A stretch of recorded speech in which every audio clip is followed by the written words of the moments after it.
Hello everyone and welcome in IceWarp tutorial. This time we will have a look to how to organize an event. So in your web client you will go to a calendar and select a time frame where you'd like to create your event. You drag it and right click to create a new one. That will create you an appointment. What the appointment will be about? Well, put it in event title. The event can be all day long, or it can have some duration. Don't forget to set reminder, for example 10 minutes upfront. If that would be a recurrent event, you can also turn it on in here in the repeating. Now scroll down, and here you can organize a hybrid meeting, which means that not only you will be in person in some meeting room, for example, but the other parts might be also connected to IceWarp online conferences. So I will turn it on and will enable auto recording. So that's done. Now let's book a meeting room for this meeting. So in here, in location, you should be able to see a list of your resources. So I will select a big meeting room. And now, last thing, let's put some attendees. So for me, I need to have there Casey, Celia,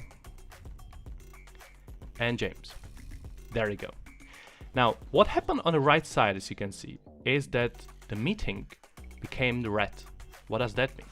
Well, that means that, unfortunately, within the proposed time you are trying to organize an event, someone is already busy. This time, you see that it's Casey. Yeah, Casey is overlapping here. So what to do next? Well, you can either have a look to what time will suit the meeting best for all of the attendees, or you can let IceWarp to do that for you. That is especially handy when you are having multiple attendees, which might be pretty tricky and hard actually to find a free time slot for all of them. So in IceWarp you have here find the best time for a conference. So you just click on it and it will immediately look for available time slots. So we can reschedule that, press done, and it's rescheduled. So now we are fine. Click create. And as a result, IceWarp will send out all the meeting invitations to all the attendees.